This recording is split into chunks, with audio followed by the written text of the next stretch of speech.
I'm deeply honored not only to run for office and be with you. I see so many friendly faces over the years that have helped me. But you know, one of the first people I talked to way back when was Stephen Moore. And you know, Steve, how do I explain Steve?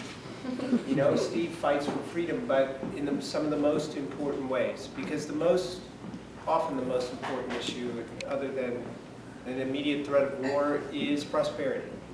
And there are 4 important people in the world on this prosperity discussion. And that's Dr. Art Laffer, the Laffer Curve, you know him. The legendary Steve Forbes, I write for Forbes, which is another honor. Larry Kudlow, who from CNBC, who's going to be potentially running for US Senate. And there is Steve Moore. And you can make the argument, Steve, I don't often say this, that you might be the most important, because Steve is the one who engages politically and helps candidates understand pro-growth economics. A lot of candidates don't have that background. And from Club for Growth, which he started, which initially when he started was such a great organization, from the Wall Street Journal to Heritage, to the work he does now, Stephen Moore is essential. And that's why Politico's featured him. Probably the most sought after economic consultant in America. So I'll get off the stage and give to you my friend and the honor I have working with him, Stephen Moore.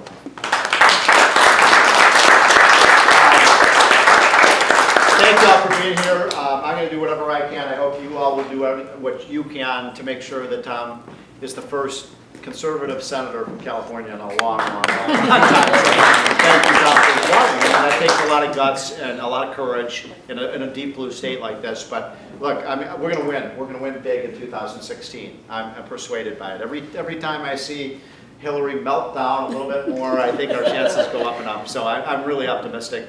Love Orange County, by the way. I was at the hotel this morning that we stayed at last night.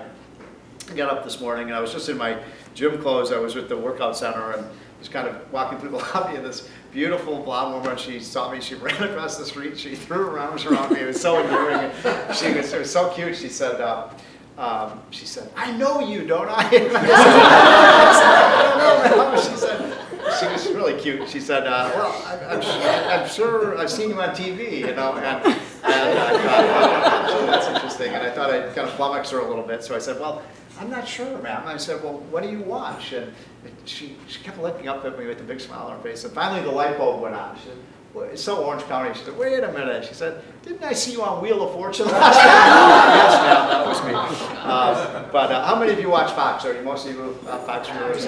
You know the motto of Fox News, right? Fair, balanced, and blonde. So that's been a fun job to have. Let me just tell you one quick story about something that's going on. And then just give you a few remarks about what's going on with the economy and why I'm so optimistic about our chance of winning in 2016.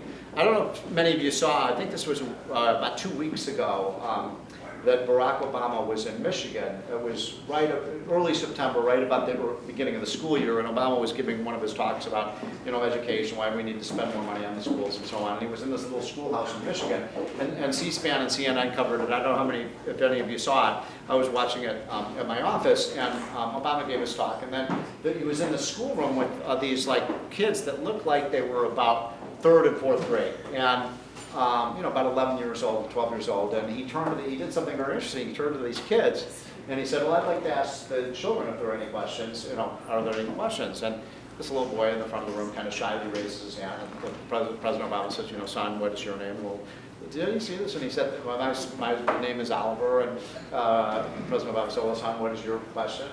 And this little boy says, well, I just was wondering, Mr. President, if you have any reservations about what happened in Benghazi. You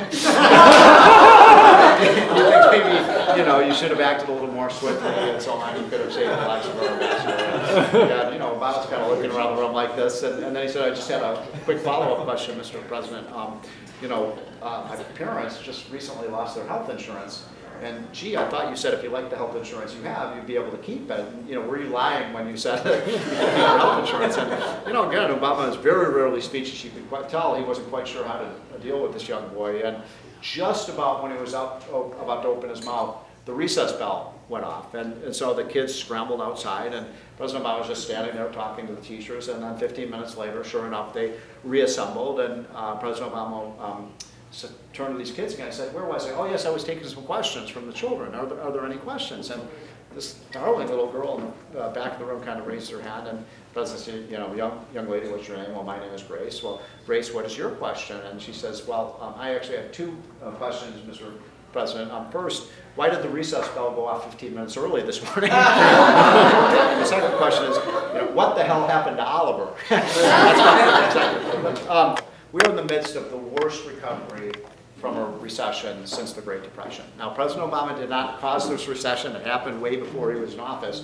But he has done a horrific job of getting us out of this recession. And so if you look at the statistics, we've been in this very subpar growth pace now for 6.5 years. And if you look, it started June of 2009 when the recession officially ended, to today, and if you compare that, if you really want to annoy a liberal, and I'm in the business of doing that, I mean, what you do is you compare the Obama recovery with the Reagan recovery, because, it's an interesting situation. Both Obama and Reagan came into office during a period of great crisis, right? I mean, how many of you, there's a lot, mostly young people in here, anybody old enough to remember 20% mortgage interest rates and, 14% inflation under Carter? I mean, the U.S. economy was crash landing at the end of the 1970s when Reagan was elected. And, similarly, when Obama came into office, the economy, we just suffered from the huge real estate crisis. The stock market had crashed. 8 million jobs had been lost. So both of these presidents had a great crisis. And what's interesting about this is it sets up kind of something I like as an economist. It sets up this natural experiment, because both these economies come into office with the economy flat on its back. And what was interesting is if you look at then the track record of these two presidents, by the way, the other thing that's interesting about this experiment is they use diametrically opposite approaches to dealing with the economy, right? So Reagan came in, and I say we because I worked for the Gipper back in 1987, 1988, but we cut tax rates, right? We deregulated key elements of the economy like energy and financial services and transportation. We got government off the back of businesses. Reagan and Volcker got the money system under control, so we sweated the inflation out of the economy. And to put it very simply, we let the private businesses and private workers of the economy rebuild our economy. And Reagan said it very well in one sentence. That remember this one? He said that government is not the solution, government is the problem. And that was, the Reagan philosophy. Obama came in with precisely the opposite philosophy, right? Government was the solution to every single problem that we had. And so Obama comes in, and the first thing we did was big bailouts, although some of those started under George W. Bush, and then we did remember the $830 billion stimulus bill that didn't create a single job. We're still waiting for the summer of recovery. And then we had the Cash for Clunker program, and then we had, Obamacare, and then we had the tax increases on the rich, and the Fed has pumped $4 trillion of cheap money into the economy with this zero interest rate policy. All of these policies, we had the Dodd-Frank bill, the financial services bill that's put a lot of banks out of businesses, and so on. And so essentially what the left has done is thrown the entire Keynesian left-wing playbook at this recession. Every possible remedy they could possibly think of, they did it all. And so then you compare the recoveries of these two different models that were put into place. And what you find is two statistics that I think are just devastating for the Democrats. The first is that if you look at GDP growth, how much growth of output have we had? The economy, if we had had under Obama the same kind of recovery that we had under Reagan, today the U.S. economy would be $2.5 trillion larger. Now that's gigantic. That's a gigantic gap, right? That's what I call the growth gap. That's something that Jeb Bush is talking about, and I wish more Republicans would talk about. This growth gap is enormous, and if you look at it on a per family basis, if we had $2.5 trillion more GDP this year, and by the way, that $2.5 trillion is every year, right? If you're behind the trend, which means next year will be $2.5 trillion behind, and so on and so forth, until hopefully we catch up. And my point is, if we had $2.5 trillion more GDP, the average family in America today would have about $15,000 more income. Now that's a huge number that every family can understand, right? $15,000 more income. Now here's the interesting thing about this. The average family in America doesn't have $15,000 more income since this recovery began. According to the census data that just came out last week from the U.S. Census Bureau, it didn't come out from Heritage or American Enterprise Institute, it came out from Obama's own Census Bureau, that the average middle-class family in America since Barack Obama entered office has lost $1,600 of income. And that, I would submit to you, is the killer statistic for liberals, right? Because all they talk about, Hillary runs around the country talking about the working class and middle class Americans, how much they're going to do for the middle class. What has Obama done for the middle class? Well, the average middle class family has lost income during his presidency. That is devastating. And we have to, one of the problems, I think, with that debate, how many of you watched the debate, was it a week or two ago? Almost everybody in the room. The thing that annoyed me about that debate, it went on, 2.5, 3 hours. They spent like 20 minutes talking about the economy. That's ridiculous. They should have spent 3 hours hammering Obama on the economy because his performance has been so horrid. The other interesting statistic is that then you look at who has been hurt the most by Obama's policies. And this is another thing, when you talk to the presidential candidates and Senate candidates, I keep, hammering this point home that you've got to keep talking about this over and over again. So there's 4 demographic groups that have suffered the biggest declines in income under Obama. Anybody know which demographic groups they are? Well, blacks, Hispanics, single women, and young people. Now think about that. Blacks, Hispanics, single women, and young people. What I just described to you is the Obama coalition, right? Those are groups that overwhelmingly in both elections voted for Barack Obama. And they are the groups that were hurt the most. And we have to go to those groups. And one of the things I like about Tom, you remind me, Tom, and I'm not just blowing smoke up your ass, this is true. You remind me of a young Jack Kemp. Kemp would go, we have to bring our message to everybody. You got to pledge to us. You're going to bring this message of growth and opportunity and the flat tax all over the state, right? To the railroads and the hospitals, because those are the people most need to hear it, right? Young people need to hear this. I know I'm kind of going off message here a little bit, but I'm from another blue state, which is Illinois. Illinois is probably next to California, one of the bluest states in the country. Do you know that we elected a Republican governor in 2014? In Barack Obama's own state, we elected a Republican governor. His name is Bruce Rauner. He's fantastic, and nobody thought he could win. And what's interesting about Bruce Rauner, and I hope you do this, Tom, as you do your campaigning, Bruce Rauner did something that very few Republicans do. He went into the black neighborhoods. He went into the black schools. He went into the black, churches. And first of all, he listened. He listened to what they had to say. And the second thing he did is he just basically had a simple message. What have the Democrats done for you? What have they done for you? You've got these lousy schools. You got unsafe streets. There are no jobs here. Your neighborhoods are falling apart. What have these people done for you? And people said, you know what? You're right. What have they done for you? There's an old saying by Woody Allen that 90% of life is just showing up. And we've got to show up in these areas, and I think we can win, especially because I think a lot of these low-income constituents are really looking for an alternative to a party that has let them down so much. The other thing, by the way, we're 6 million jobs behind where we would be if we had a Reagan-style expansion in terms of job creation. 6 million jobs. That's the equivalent of every resident of the state of Michigan losing their job. So these are enormous, and by the way, it's interesting. Obama's been running around the country for the last 3 or 4 months, sort of doing the icky shuffle in the end zone, like, wow, everything's so great. And that is a message that is falling flat with voters all over the country, right? Because they know things are not right.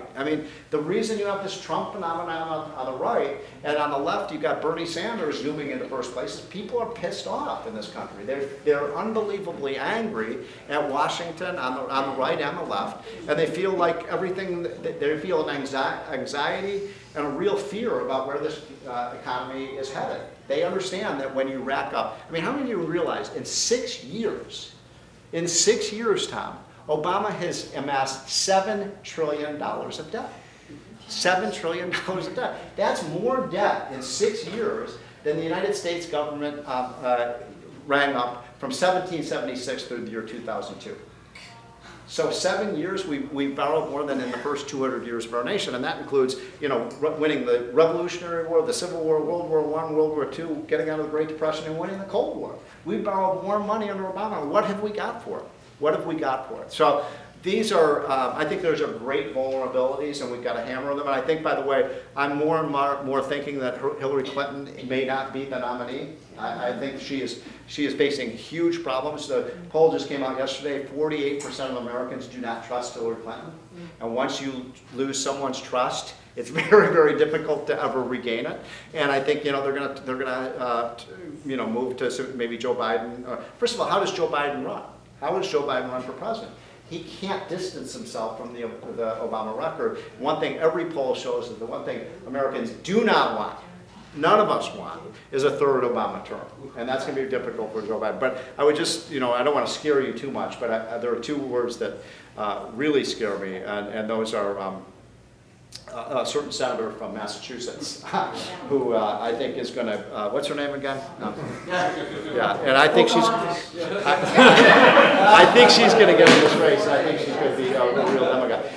One other quick point, and then I'll turn it over to Tom. Tom, can I just spend a minute to talk a little bit about the states, and then, because I just wrote this book that came out with Art Laffer about 6 months ago. It's called The Wealth of States, and it's really about the whole red state, blue state thing, and what's going on with red states versus blue states. And to summarize in 3 minutes, 300-page book, what we found is, to put it very simply, the red states of America have been getting redder over the last 10 years, and the blue states are getting bluer. And so, if you look at, I live in the South. I mean, if you look at the South, it is now entirely red. I mean, Democrats are an endangered species in the South, almost the entire South except for 1 or 2 states. Meanwhile, in the blue states, they're getting bluer. Massachusetts is getting bluer, New York is getting bluer, Connecticut's getting bluer, New Jersey's getting bluer, California's getting bluer. So what you're getting is a big divide in this country along ideological grounds based on which area of the country you live in. And this is making a huge difference in terms of transforming our country and changing it demographically and economically and culturally. So what you get, I mean, let me put it like this. When I go to, let's say, Birmingham, Alabama, or I go to, Fargo, North Dakota, where I was last week, and then I go to Los Angeles, California, or Boston, Massachusetts, I might as well be in 2 different countries. That's how different they are culturally and economically and so on. And so in any case, then the question is, does any of this matter? And in terms of like where the center of power is in this country, and what the evidence shows in our book is very clearly it matters a whole heck of a lot. And what's happening is that every single day, about 2,000 people on net are up and leaving blue states and they're moving to red states. And it's just this migration. People are essentially voting with their feet, if you will, and they're voting against liberal policies, and they're going to where the jobs are. And so the statistics are pretty amazing about this. If you look at the 4 biggest states, which obviously are California, New York, Texas, and Florida. So California, New York, Texas, and Florida. Those are 1 out of 3 Americans lives in those 4 states. So what happens in those 4 states has a huge impact on the country as a whole. This is also a nice kind of natural experiment, because 2 of those states, Texas and Florida, are red states with, they're dominated by Republicans, especially at the state level. And California and New York, as you know, are about as blue as you can get, run by liberal Democrats. And the policy differentials are huge. So, for example, do any of you know what the income tax rate is in Texas and Florida? 0. There is no income tax in Texas and Florida. Here in California, the highest rate is 13.3. 13.3. I mean, so you can live in California and pay 13.3, or you can be in Texas, Florida, or Tennessee and pay 0. Another variable that matters a lot is right to work. Right to work is a huge, huge determinant in terms of where jobs appear and where business is located. And so Texas and Florida are right to work states. California and New York are forced union states. And by the way, being pro right to work does not mean you're against unions. I mean, you can have a union in a right to work state. It just means you cannot force workers against their will to pay union dues for an association they don't want to belong to. In any case, so what is the bottom line here? If you look at the last 15 years, and I'm just taking those 15 years at random, it doesn't matter what time period you look at. 10 years, 20 years, 25 years, 4 years, whatever time period you look at, but I just know these numbers from 1990 through the year 2005. For every job that was created in California and New York, 4 jobs were created in Texas and Florida.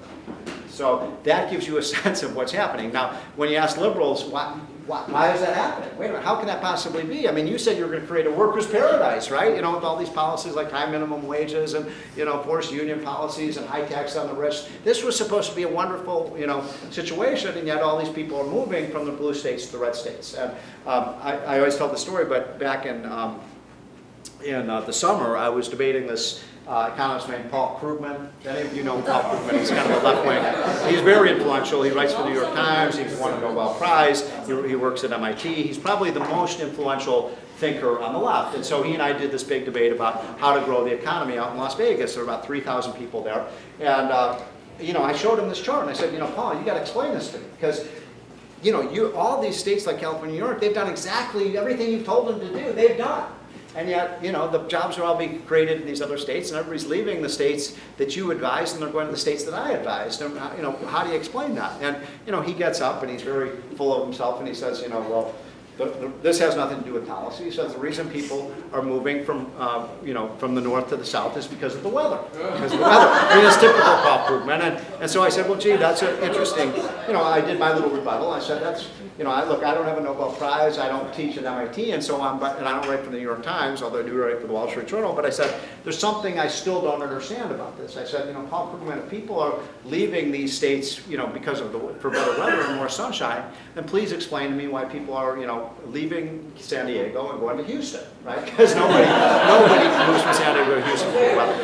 He was like, he had no response to that because there is no response. And by the way, I love the state of California. I mean, this is why I'm so excited about your running for the Senate here. I hope after you run for Senate, you run for governor, because this state has got to be rejuvenated and revived. And I love California. I love the weather. I love the mountains. I love the beaches. I love the women. I mean, everything's beautiful in California. So this state is primed for a big, big recovery. There's no question about it. And I know that Tom is pacing apprehensively back there, so I'll just simply say this, that I am an optimist. I think we're going to see, once we elect Tom as a senator in the United States Senate from the state of California, and we get my good friend Larry Kudlow to be the senator of the state of Connecticut, and we win about 5 or 6 more Senate seats, and we elect, I don't know who it's going to be on the presidential level, but it is going to be a Republican. And once that happens,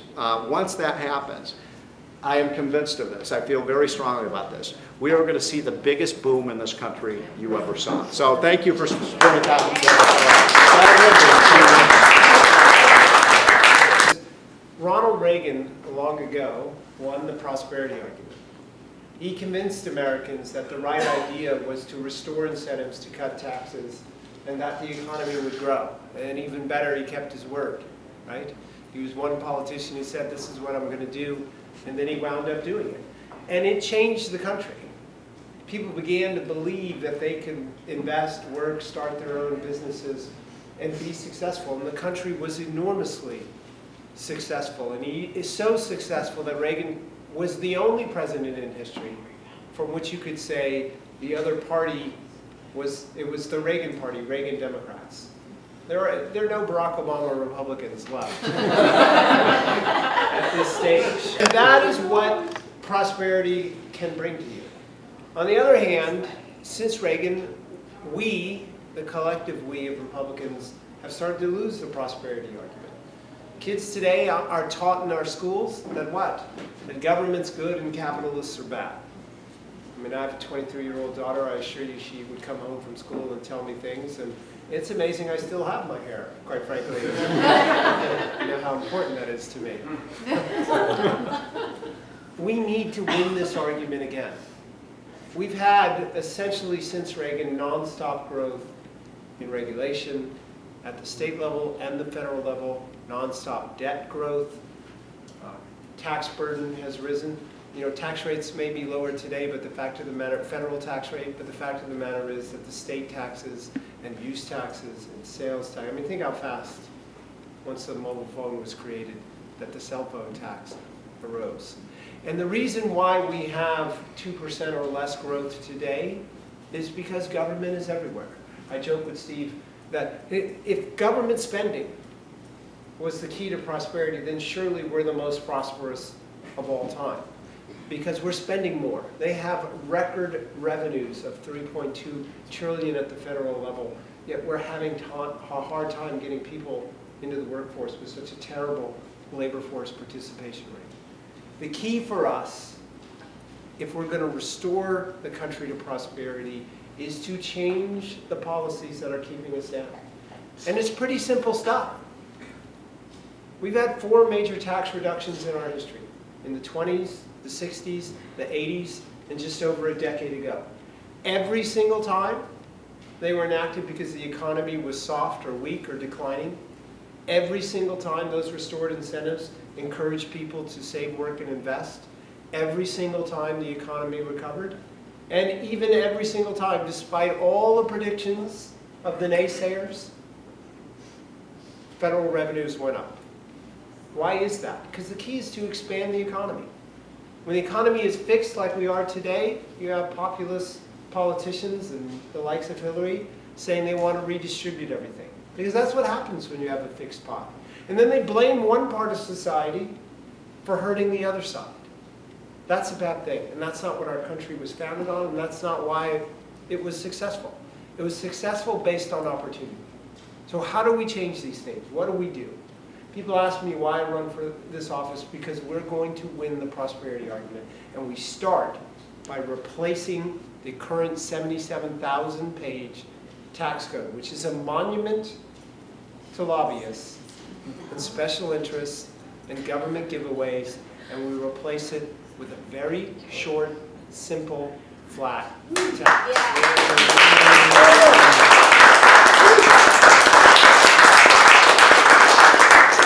Tomorrow morning in Forbes, I say we because apparently Steve had a role in writing it with me, but I disclose my flat tax of the country, so let's discuss right now. We have multiple layers, all kinds of deductions, winners and losers. We need government not to be a participant, but just the referee. And the referee should have a simple flat tax of 15.5% for individuals.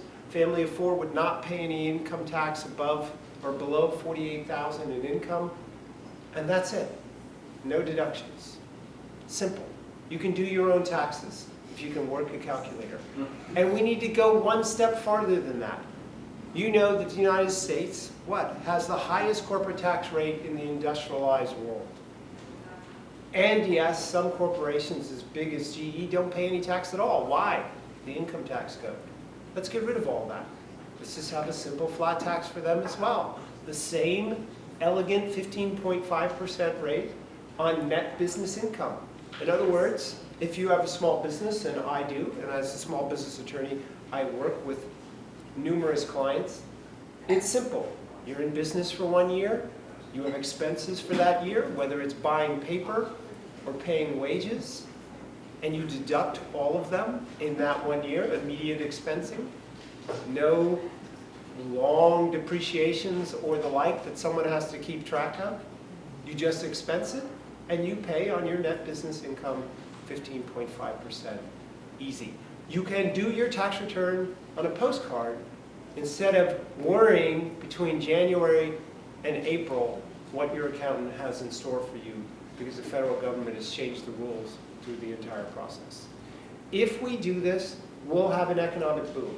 The plan is designed to be neutral when it comes to the amount of federal revenues, but as I talk with Steve about this, I think that we're being conservative. The fact of the matter is the economy is going to grow, and it's going to grow enough to go well beyond the existing revenues.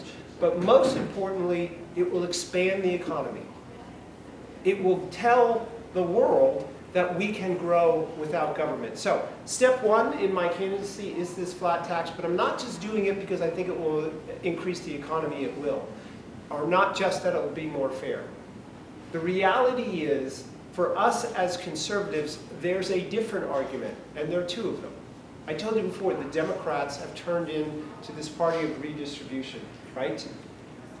They're all about class warfare. Hillary wants to topple the top 1%. I don't want to topple anyone. I don't care how much money Mark Zuckerberg makes. He's giving me a free service. And oh, by the way, he's employing tens of thousands of people with technology that didn't even exist 10 or 15 years ago. we should encourage people to do that all the time, right? So we should get away from class warfare because that never works. Everywhere that's been tried in history, it's the poor that suffers because the Democrats or the liberals' only prescription for an economy that is stagnated are the very same policies that created the stagnation to begin with. More spending, more government, and the like. So we need to defeat this class warfare mentality. As I'm sadly fond of saying, the Democrats are trying to turn America into the place of life, liberty, and the pursuit of other people's property. That's bad. What you want is the opportunity to pursue your own. And when the economy grows, you look less to your neighbor as a place you find prosperity or the government, and you're happy with your own progress. I was asked about the flat tax. Wouldn't it help the rich at the expense of the poor? And I said, not at all. First of all, the current system is not helping the poor. As Steve mentioned, in years, the bottom 90% of America, bottom 90%, that means America has less income than before. So don't tell me the current system is helping them or that a larger government would do the job. Instead, it's growth that needs to occur, and that will help them. So we need the flat tax to defeat class warfare and get America on a strong growth possibility. And it will happen, because every time in history where tax rates are lowered significantly, the economy rebounds. And then there is an additional reason why we need to be doing this. Because we as Republicans preach all the time that smaller government is a good thing. The problem is, throughout all of history, government grows, grows, and grows, and eventually collapses. Like Detroit, when they woke up in January of 2013 with no money in the bank and lots of obligations. But we constantly say less government will do better. But you know what? It's hard to achieve. Even in Washington, they don't seem to be able to reduce programs or make them better. They just cut across the board. That's not a good enough argument. And this is why the flat tax is so important, because this is an achievable reduction in government. The fact is that in February of 2017, we could have this smaller tax code, and we wouldn't need so many IRS workers if we got it. So how many of you are in favor of layoffs in the IRS? Now part of me says we should send them all to the border with clipboards saying, thank you for coming across, we're from the IRS, what interest do you have here? And that would slow those crossing the border. But what's really important about this is that it's a policy that literally can reduce the size of government and have a beneficial effect. Because the Democrats tell us if you reduce government, the world will go to hell in a handbasket. Well, I'm pretty sure we're in that basket right now. The question is how we're going to get out of it. So I'm not here today to ask you to support Tom Del Beccaro alone. I do need your support, and it is a big state, and it takes a lot of money to win. So I hope you will help me in that regard. But really, what's important is that we need to be the actual party of ideas, because it's the ideas that inspire. It is the idea of America. When Bono tells you, the lead singer of U2, that Ireland's a great country, but America is an idea, then we know that we have to restore that idea. And prosperity and opportunity is the way to do it. If the Democrats want to hold on to the IRS, let them. We need to be the party of opportunity. And that's why I'm so happy you're here today, helping me with the campaign and helping us go forward. Thank you.